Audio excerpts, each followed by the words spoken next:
It's that time of the year again, people. It's Premier League predictions time. Hey guys, welcome back to the channel. Welcome to another video. Yes, today's video is going to centre all around the brand new season and my predictions for the season that is set to unfold before our very eyes as the 2024-25 season is fast approaching. We are a few days away from kickoff of a brand new chapter in the life and history of the Premier League, and I, for one, cannot wait for the season to get back underway yet again. I'm looking forward to it. I hope you guys are as well, and this is obviously the video in which I give my predictions on how I think each and every single team will fare in the upcoming campaign, from positions 20 to, of course, champions. We're going to be talking all about that and all about my predictions as well. But before we go any further, I would like to remind you all to please like the video and also subscribe if you're new. Both things always and very greatly appreciated. Get involved in the comment section as well. Let me know your thoughts, your comments, opinions, predictions, feelings, whatever you want to call it. That makes a great and interesting reading down below in the comment section. Use and abuse that comment section, people.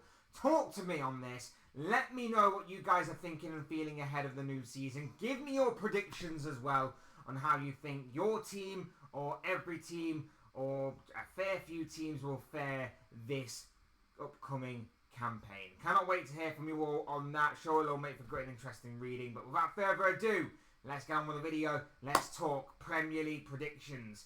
And I will say right off the bat that I am judging these predictions purely based on the squads that they have right now at the time of recording. Of course, the transfer window does remain open for another few weeks, but I'm judging it based on the season about to kick off in a few days' time, the squads that they currently have.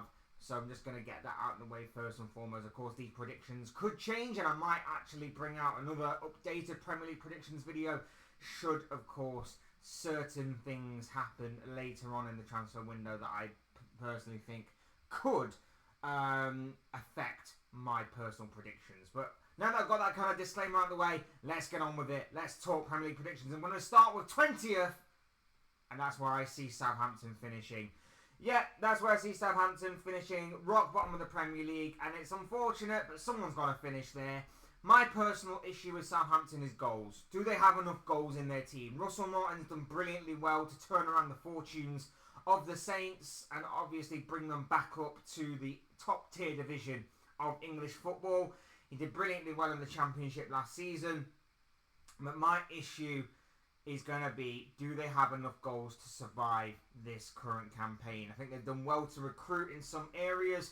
I think they've got a good mixture of Premier League experience within their ranks. They've got the return of Adam Lallana as well to his boyhood club and to the club where he made a real name for himself. So that's going to be interesting to watch as well. But overall, yeah, it's about goals for me, and that's why I think is going to be Southampton's Achilles heel, and that's why I think they really could fall down this season. It's unfortunate, and again, they may not even finish last, but I do think they will get relegated nonetheless. So, unfortunate for the Saints, but that's just the way that I personally see their season unfolding. Next, we're going to move on to Ipswich, and it's going to be a very interesting season for Ipswich. Of course, achieving back-to-back promotions in previous years, and now they are back in the Premier League for the first time in around about 20-odd years or so for them, and what an incredible achievement that is for them and for their manager, Kieran McKenna.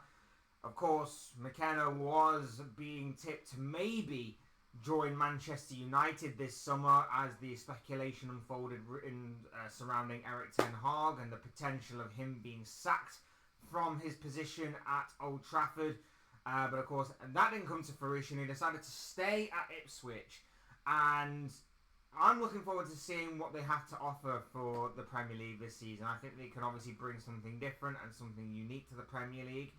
But unfortunately, I think that with a lack of Premier League experience, a lack of goals maybe as well, and a lack of overall star quality and individual brilliance, I just unfortunately think it might be too much for Luton. Now, that's not to say that they're not going to be entertaining. I think they could be very entertaining this season. I think they could be similarly to what Luton were last season. I personally think that this side could be very entertaining, could be very interesting to watch, and they could really give some of the big boys a run for their money, as well as obviously pull off a few good results against them as well, like what Luton did last season. But unfortunately, like I say, a lack of individual brilliance, a lack of star quality is, I think, where they are going to fall down.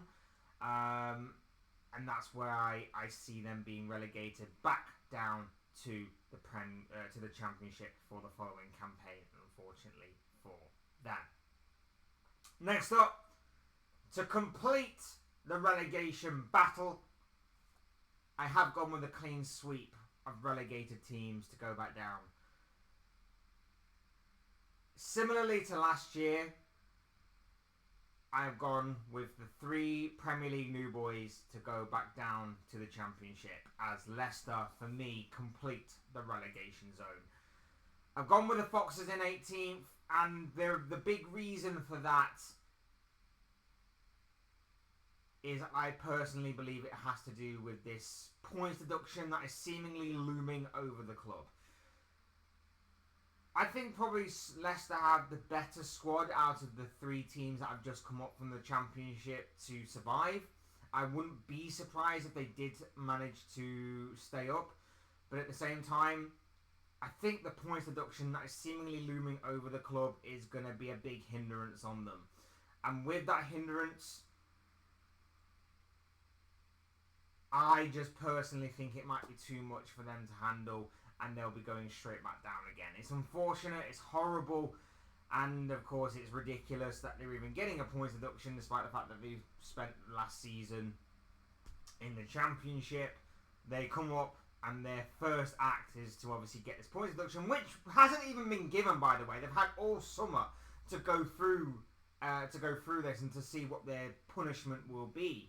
But the fact remains that they are still seemingly going to be receiving a points deduction at some point during the season. I'm sure the Premier League will pick their moment beautifully to give them that. But yes, that is the situation that Leicester are currently in, and I just think it's a little bit unfortunate for them that, of course, they are going to be receiving it. But that's the reality of the situation, and that's why I think personally that they will go down.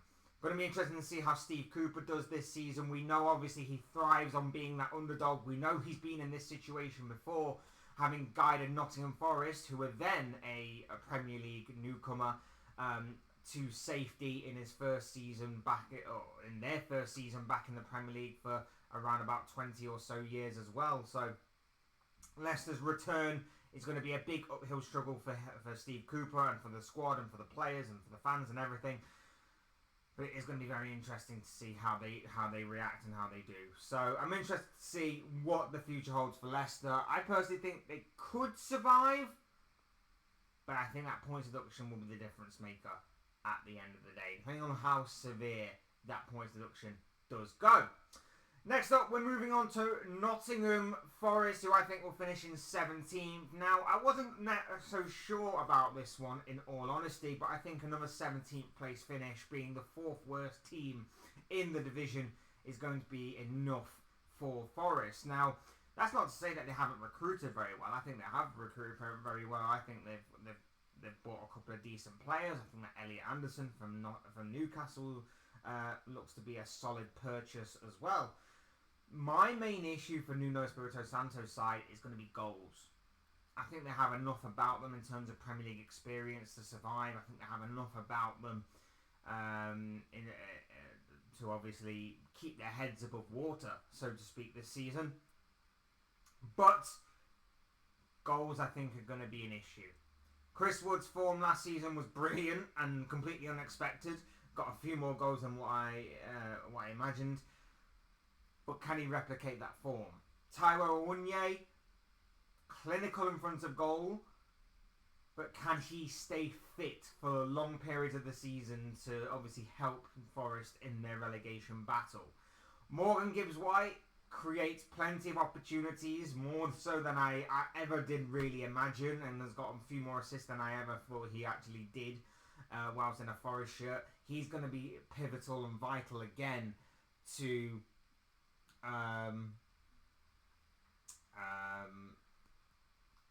to Forest's campaign this season.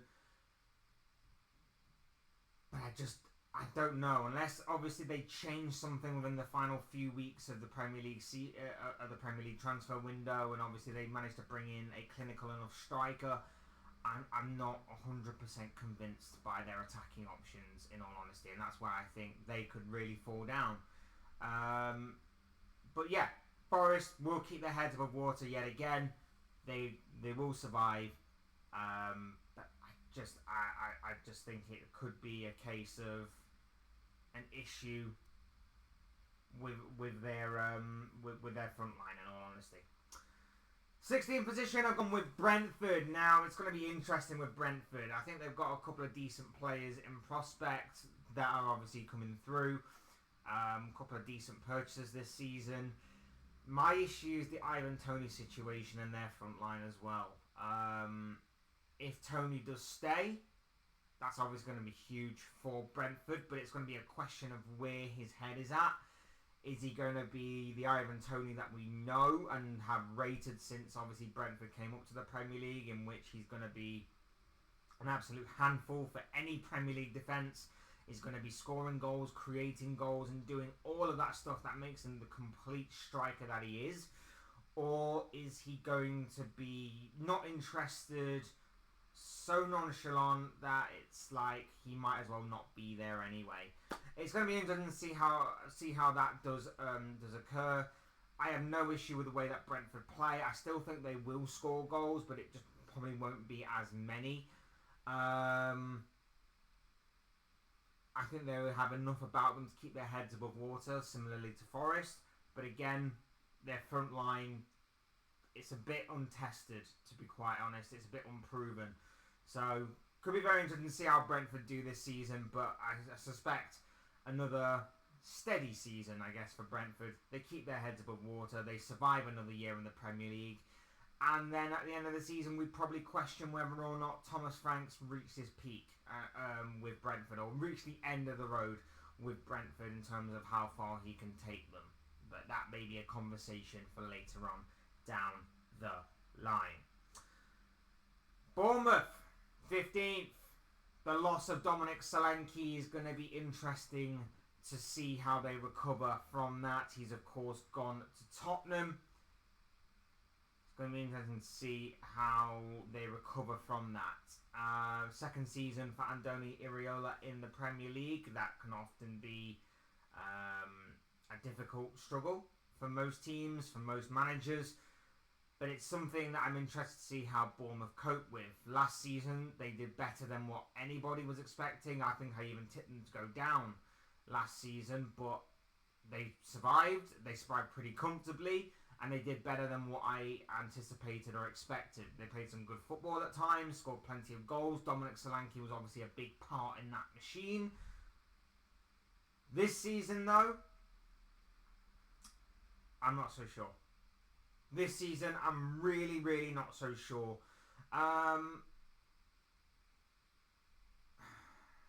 It's going to be interesting to see what happens with Bournemouth, because, I say, they play some good stuff. There's a few decent players in there. They've recruited a couple of other players as well that are interesting. I don't know. And again, similarly to Brentford, similarly to Forest, they seem to have enough about them to survive. But their front line does now worry me. A bit unproven, a bit untested yet again. No Solanke there, so that's going to be interesting to see how they recover from that. Yeah, I'm intrigued by Brentford this season, but I'm not 100% convinced. 15th position is where I am putting them. Moving on. 14th, Everton. I did originally have them higher. And then the news broke yesterday or the day before that there's a threat that Everton will once again receive a points deduction. Everton cannot catch a break. I feel a little bit sorry for their fans. A little bit. Because it's not the fans that obviously run the club. It's the people that obviously are meant to be the brains behind the operation that run the club. And of course they ran it into the ground. But they did have the, I believe, 4th best defence of last season, Everton.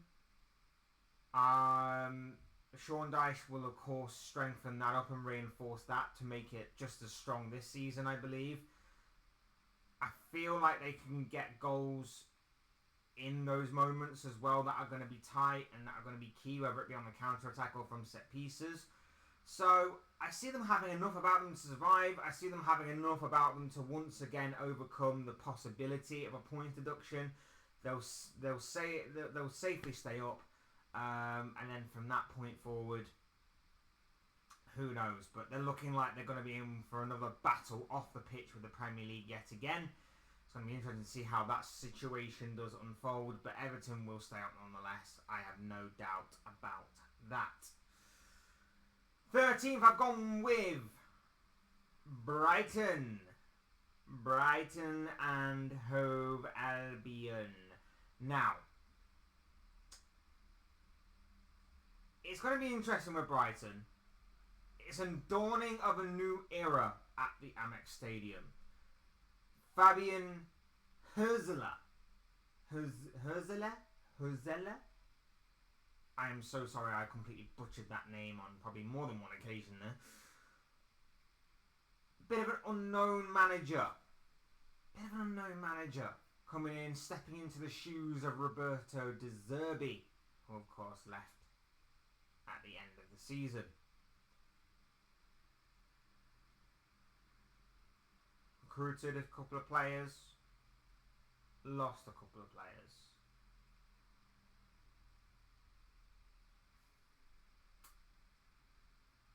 I don't know what to make of Brighton this season. I originally had them a bit lower. I then moved them a bit higher. And then I settled on 13th for them. I don't know. I don't know about Brighton. Part of me for putting them here was purely based on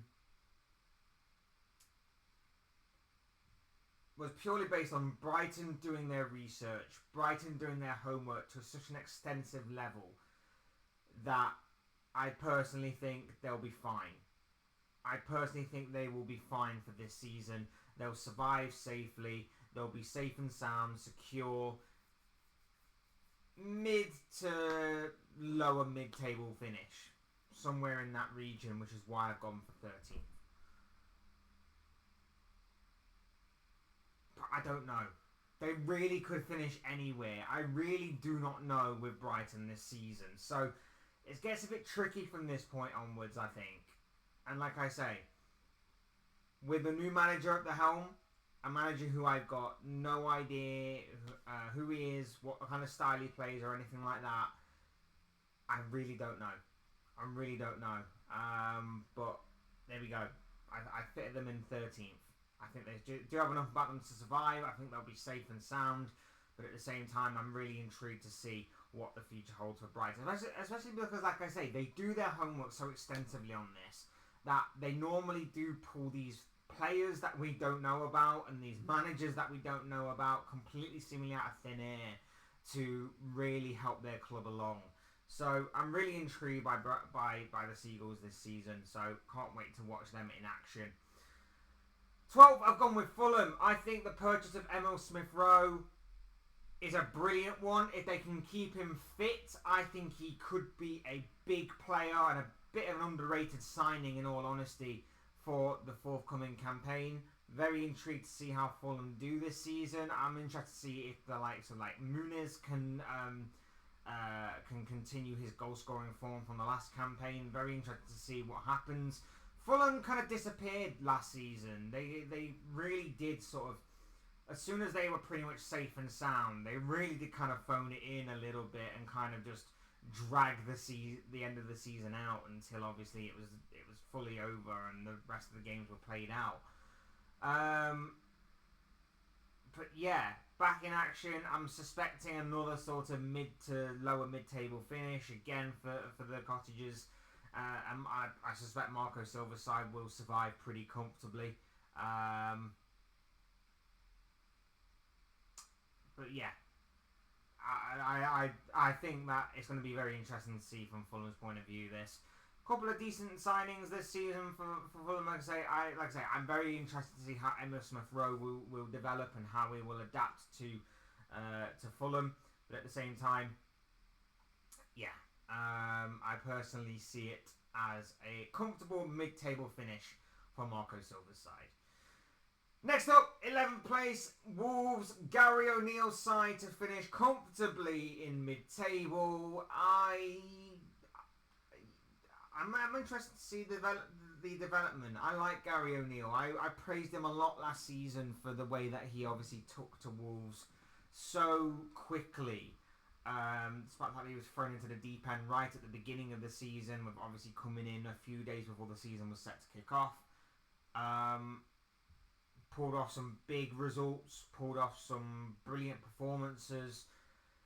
The loss of Pedro Neto is going to be interesting. It's going to be interesting to see how they develop with that. They've lost a really big creative outlet there, and whether or not they can find someone to replace that creative outlet, or whether they're going to like moneyball it sort of thing, where they obviously get a whole host of players to kind of pitch in and do the creative side. It's going to be very interesting to watch. But yeah, again, similarly to Fulham, a comfortable mid-table finish for Gary O'Neill's side. Moving to the top half of the table, Chelsea. I genuinely couldn't predict Chelsea. I really, really couldn't. Similarly to Brighton, they could finish anywhere. Anywhere. Well, anywhere outside the top four. From 5th right the way down to maybe even the relegation zone. Yes, I did go that far. They could finish anywhere. I've not been convinced at all by them pre-season. I've watched, to be fair, I haven't watched them solely and entirely due to, conflicts in my personal schedule and also schedules of other teams that I've been watching pre-season. But the little bits that I've seen, I'm not convinced.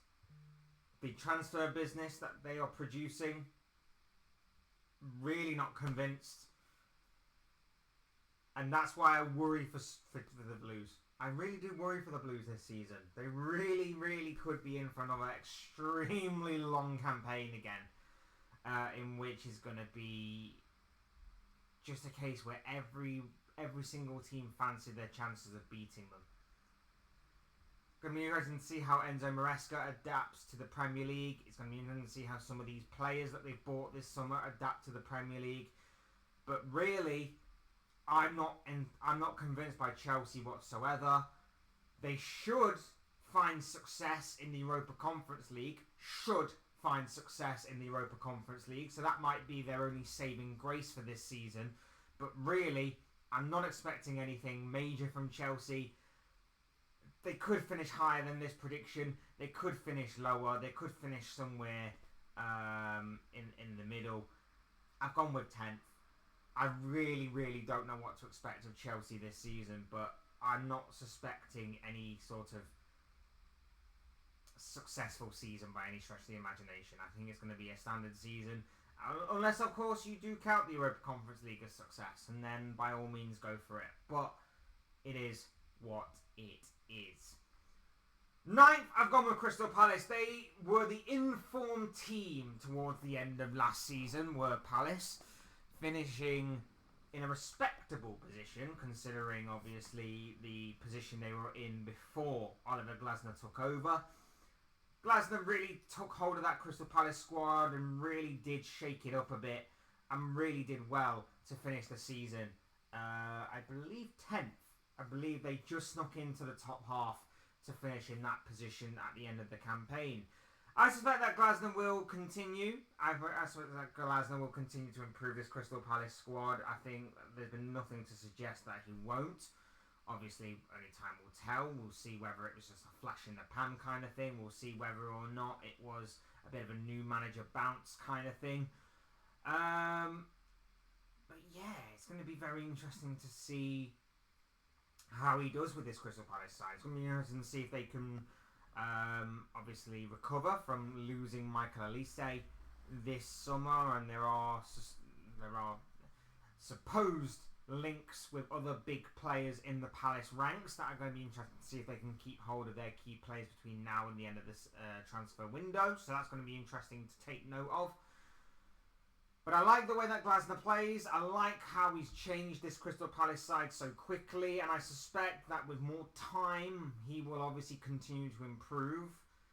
Again, they could finish maybe a position higher. They could finish a couple of positions lower, depending on how the other teams are going to be faring as well. I don't think it's all going to be plain sailing at Selhurst Park this season. But there is a sense of optimism and a sense of excitement now at Selhurst Park that they have a different and new manager at the helm.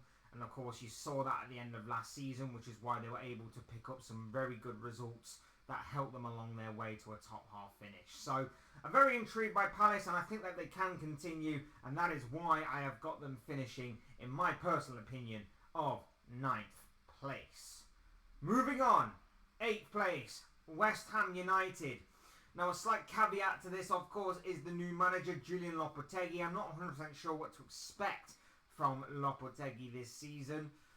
It's going to be very intriguing to find out. But, of course, West Ham decided to roll the dice. They've gone from the ever-consistent, tried and tested, and obviously well-known, notorious David Moyes to Julian Lopetegui, former Spain manager, former Wolves manager. It's going to be very interesting to see how he takes to this role at West Ham. But when you look at the West Ham side on paper,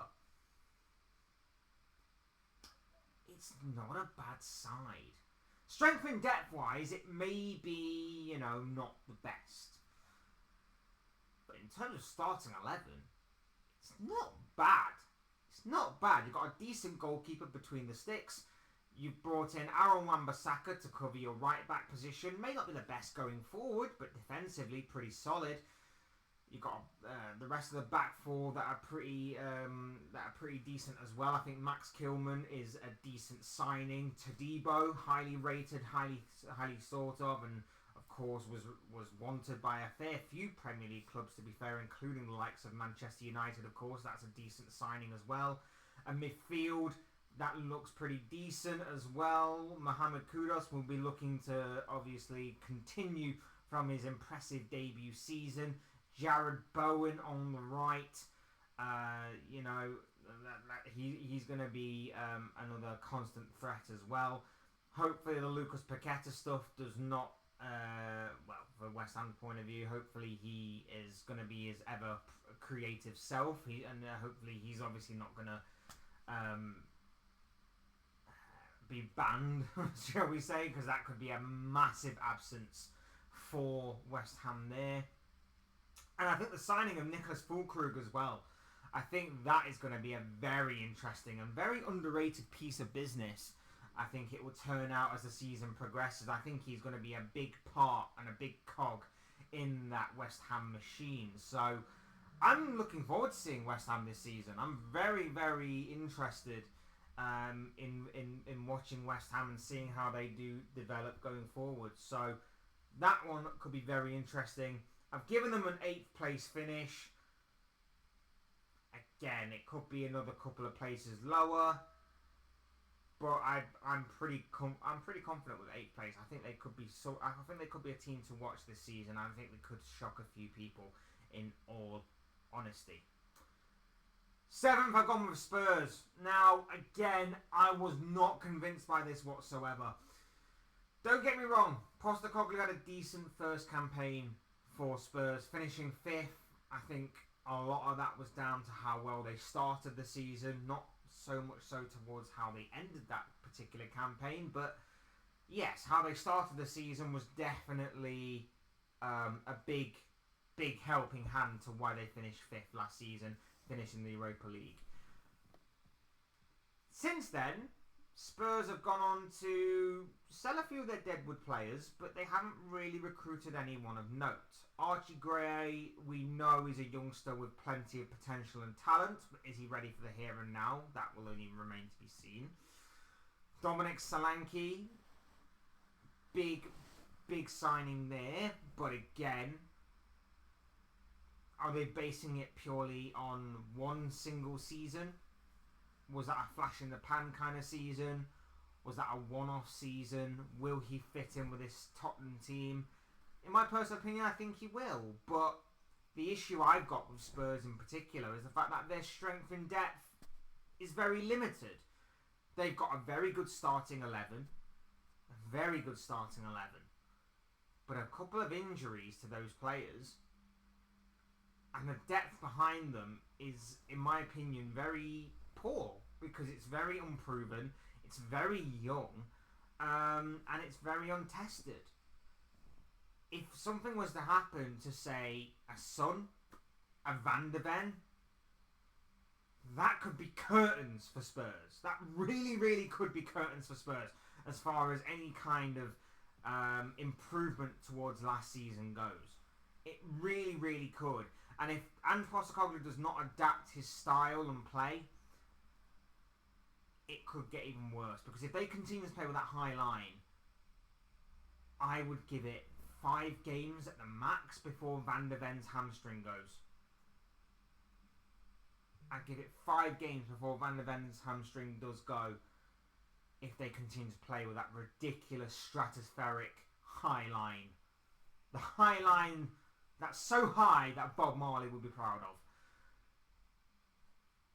But in saying that, if they manage to survive, they actually could be in for a decent enough season. Like I say, starting 11-wise, it's good. They've got Europa League football to contend with this campaign, so that's going to be interesting to note as well. I'm interested with Spurs, but at the same time, I'm not entirely convinced by them, in all honesty. So, it's going to be interesting to watch them this campaign. Very intrigued by this. But at the same time, like I say, I'm not convinced by Spurs' depth. I think that could be their Achilles heel going forward. But they should be entertaining, and the kind of football that they were playing last season obviously goes for that. 6th, I've gone with Aston Villa. I think Champions League football is really going to kind of level them out this season. I think that although they have a very good manager, Unai Emery, who has of course been there and done it all, and of course is notorious in European competitions at taking teams pretty far. I just don't necessarily think they have enough depth, enough experience at that level to kind of balance Champions League football, other kind of commitments to other competitions, as well as obviously the Premier League itself. And whilst I think that, like I say, they've got a decent enough side, they've got a very good manager, I think that it's going to balance itself out this season. And I think that's why Villa are going to drop down a couple of places from the last campaign. I think they've lost a couple of key players in Diaby and Douglas Luiz, but I think they have recruited well in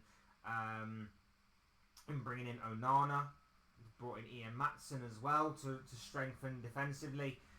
I think if they can get that one explosive, creative winger to kind of take the position of Diaby, I think that they really could be onto something for this season. But if they don't, 6th place is still respectable. 6th place is still decent for a side that's going to be playing Champions League football this season. 6th place for Aston Villa is still going to be pretty strong, nonetheless. But yeah, enjoy this season for what it is, Villa fans, because like I say, it's going to be incredible to see you back in Champions League football. It's going to be incredible to see how well you're going to be doing this season. But yeah, I'm very intrigued by it all. But at the same time, I think 6th place is relatively fair, to be honest with you. So 6th place for Unai Emery's Aston Villa. 5th place, I've gone with Newcastle. Now, this one could be a bit of a hot take, but I personally think that no European football this season is going to be very, very good for Newcastle. I think that they've got a few things that are going for them this campaign. I think the fact that they managed to keep hold of some of their bigger players this campaign is going to be massive for them. I think the fact that they're going to be keeping Anthony Gordon, who's going to be looking to build upon a pretty impressive campaign of last season. Alexander Isak, of course, is going to be looking to continue to find his goal-scoring boots in this campaign as well. I think that's going to be huge for them as well. I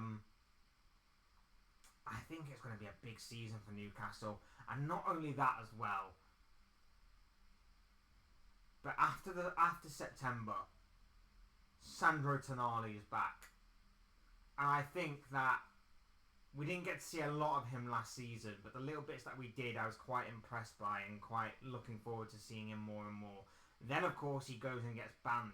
But if he is going to be back after September, I never like to normally use this kind of saying to discuss a signing that has been like a year or so in the making, but that's going to feel like a new signing for them.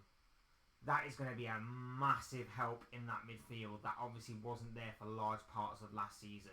So he's going to want to prove himself as well. He's going to want to try and make it up to the Newcastle fans that have seemingly stuck by him throughout this entire betting situation. It's going to be massive for him. I think it's going to be massive for Newcastle. Him alongside Isak, alongside Gordon. I think it's going to be massive for Newcastle, and I look forward to seeing how well they do for this for the upcoming campaign. Because, like I said, I think they could be on for something big this season. I think 5th place is not a bad shout, in all honesty. So I'm very much interested to see where they will go, and they will get Europa League football for the following campaign, or Champions League, depending on obviously how it works out with the I can't remember the word, but yes, depending on how obviously English teams do in European football, 5th place could open up Champions League for these teams. So I'm very much looking forward to seeing how Newcastle do this campaign. Moving into the top 4, I've gone with Manchester United to finish 4th. Now, it's a new era, it's a new regime, it is a new pretty much everything at Manchester United, barring some of the players, and of course the manager, Erik ten Hag, keeps his job going into a new campaign with Manchester United after an FA Cup triumph last season seemed to paper over some massive cracks in the United setup. But this summer has seen United go hard in the transfer window.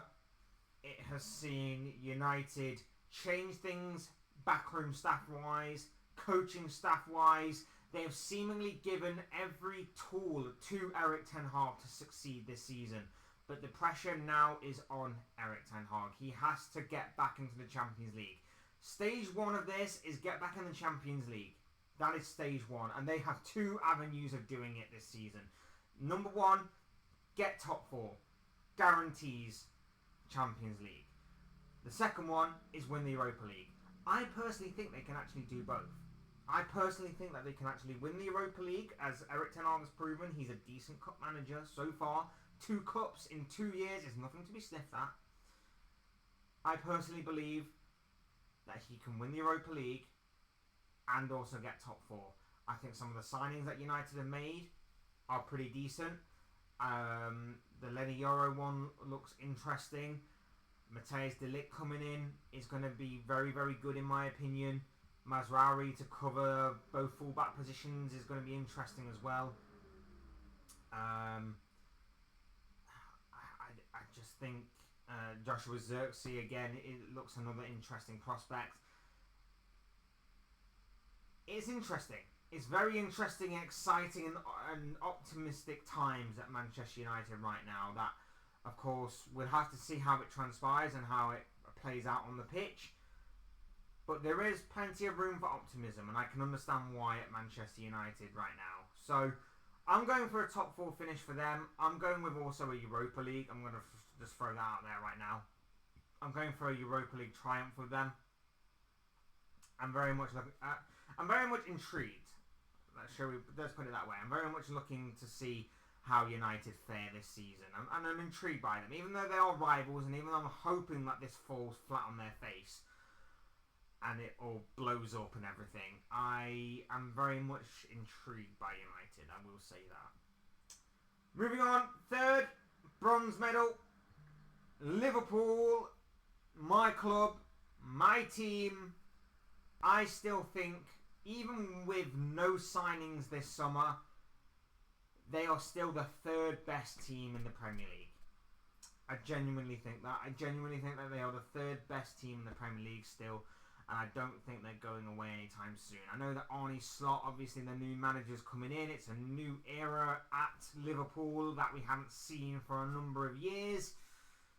But I still think they've got the third best team, and we should be expecting Liverpool to challenge. I put out a video about a week or two ago talking about this situation, talking about Liverpool and how they really should be challenging for the Premier League. Even with Arne Slot's arrival, even with no Jurgen Klopp there, Liverpool still should be challenging. Not winning, but challenging for the Premier League, given the fact that we have the squad that obviously challenged last season. I know that they will be a year older, but even so, they still should be challenging for the Premier League.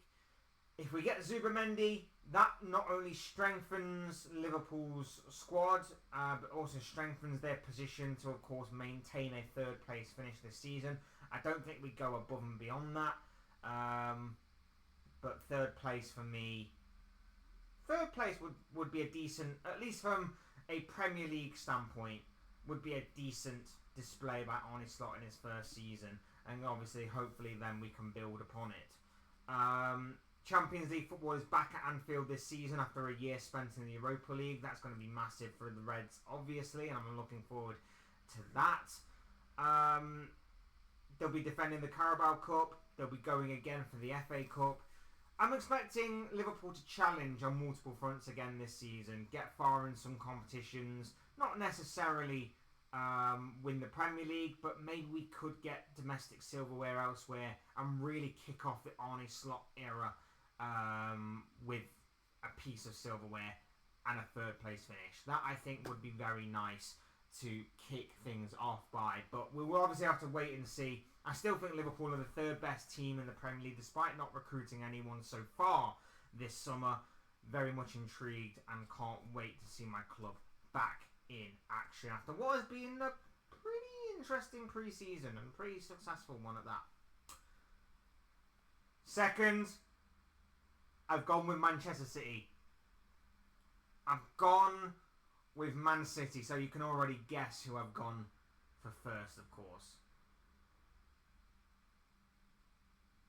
I don't think City will be completing the 5-peat.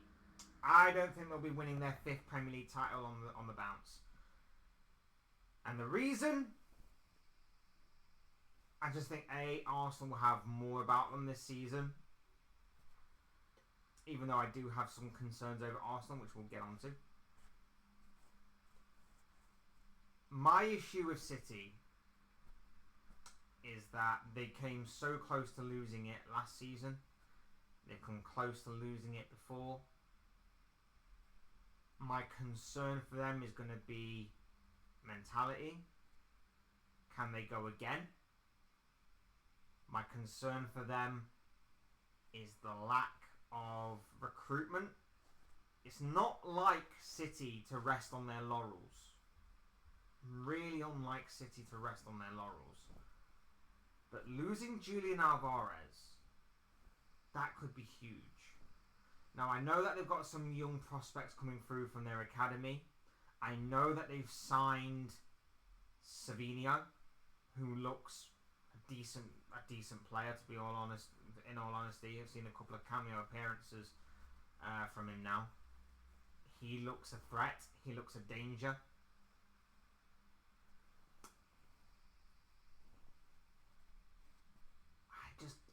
I don't know. I just don't think they'll have it in them to complete 5 in a row. And I think a lot of it could be down to recruitment, the lack of it. And I think some of it could also be down to maybe off the pitch issues as well. You know, they've got this whole battle with the Premier League off the pitch that, you know, maybe could be a distraction for them. Maybe could be a bit of a hindrance for them. I'm very much intrigued by City. And don't get me wrong, they very well could go on and win 5 in a row. An unprecedented, but what would be a phenomenal achievement of 5 Premier League titles in a row. But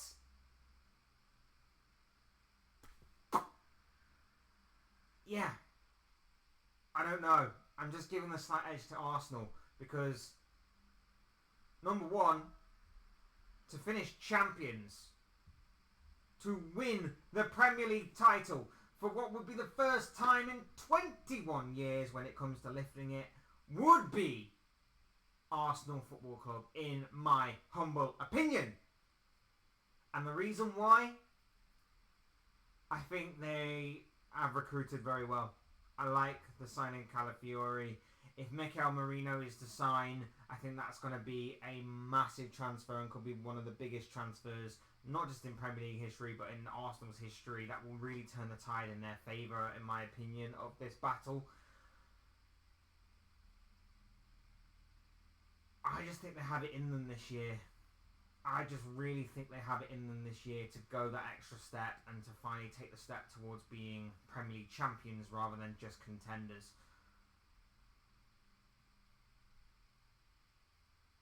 In saying that, I think I do have a couple of concerns.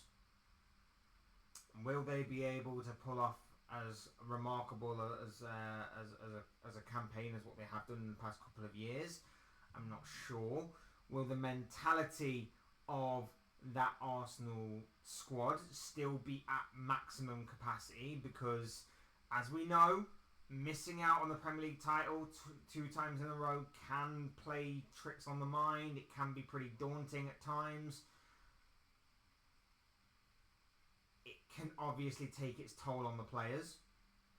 And also physically as well. Will those players have it in them again to go physically? Physically and mentally, it's tough to keep up with Manchester City. And I know that as a Liverpool fan. And I know and I've seen my players go through that year after year. And I've also seen my squad drop off because there has been a lack of rotation. Because there has been so much going into their legs for the past couple of years that it's just took its toll on them. My concerns for Arsenal are both physically and mentally. Are they prepared to go again? I think they can for at least another year. And I think that they can take advantage of City, the lack of recruitment there that I talked about earlier. I think they can take advantage of the off-field distractions that City may be going through. The potential of it maybe being Pep's last season in charge of City, which a lot of people seem to be saying could be the case. Either way, Arsenal need to win something this season.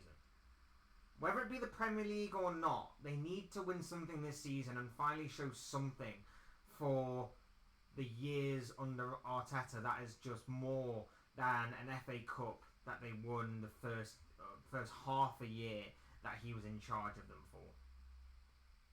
Arsenal need to win something this year. They need to put in a very good display in the Premier League. If they get some like 93 points again and miss out on the Premier League title, then I guess given that kind of context, you can maybe go, yeah, okay, it's not the best, it's not ideal, but again, you're not meant to get like 93 points and miss out on the Premier League title. But even so, if they do that and don't win anything, that's where I think you can start to have the conversation. They need to win something this season, whether it be the domestic cups, and when I say cups, I genuinely do mean plural. I don't necessarily think a Carabao Cup is going to cut it, or a Champions League, an FA Cup, some sort of double. I don't know, but something needs to happen and something needs to work for Arsenal this season. I think it could be the Premier League for the first time in over 20 years. But it's going to be a massive, massive battle that Arsenal need to be prepared for all over the place. Need to be prepared for physically, mentally, emotionally, everything. Everything. They need to channel everything that they accumulated these past couple of years, and of course the heartbreak of losing the past couple of years. Channel all of it into this year and properly go for it. I think they are maybe 2 signings away, including Moreno, before they can actually go on and win it. So I am kind of putting my neck out on the line, even though I said I wouldn't at the beginning of the video, to kind of say that they will get those signings across the finish line before the end of the transfer window. But even so, I still think they have enough about them to challenge City and maybe even to pit them to the post this campaign. Arsenal is where I'm going for my personal winners of the upcoming campaign for 2024-25. And there you have it. Those are just my thoughts, comments, opinions, predictions, feelings, whatever you want to call it, of this guy. I want to know what you guys are thinking and feeling. I want to know what you guys are thinking and feeling about the upcoming season that is set to kick off in a few days' time. The 2024-25 Premier League campaign is set to kick off on Friday. I want to know what you guys are thinking and feeling. Get your thoughts, comments, opinions, but most of all, your predictions down below. Would love to hear from you all on this. I would love to hear from you all. Use and abuse that comment section. Talk to me on what you think is going to unfold before our very eyes in this upcoming transfer window, Premier League campaign. Would love to hear from you all on that. Otherwise, hit the like button on the way if you enjoyed the video. Subscribe if you're new or want to see more content like this. Both things are always and forever be greatly appreciated. Just under just over 50 minutes. Thank you. If you can reach this far, thank you very much. Genuinely appreciate that. That's actually mad, me rambling for that amount of time. But yes, thanks everyone for watching and listening. I've been Fletch. Looking forward to a brand new season. Cannot wait for it all to kick off on Friday. I'll be back very soon for more pre-season content, transfer stories, and everything else in between. Thanks everyone again for watching. Take care. Enjoy the rest of your day. Speak to you all again very, very soon.